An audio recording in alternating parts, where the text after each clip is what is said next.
نگو که این نکته رو میدونستی. Wir brauchen nicht zu warten. ما لازم نیست منتظر بمونیم. این نکته رو داخل کتابا بهش میگن nicht brauchen plus infinitiv mit zu.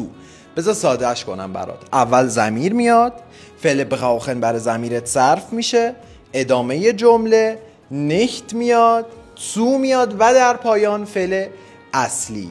من لازم نیست کار کنم. من میشه ich، فعل صرف شده ich brauche، ادامه جمله نداریم پس nicht رو میاریم ich brauche nicht، من لازم نیست، و zu به علاوه فعل اصلی. zu رو میذاریم، فعلمون چیه؟ کار کردن، arbeiten. Ich brauche nicht zu arbeiten.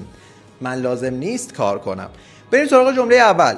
ما لازم نیست منتظر بمونیم. ما میشه wir brauchen nicht.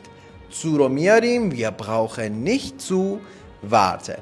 حالا تو برای من داخل کامنت ها بنویس من لازم نیست کتاب رو بخونم. لایک یادت نره.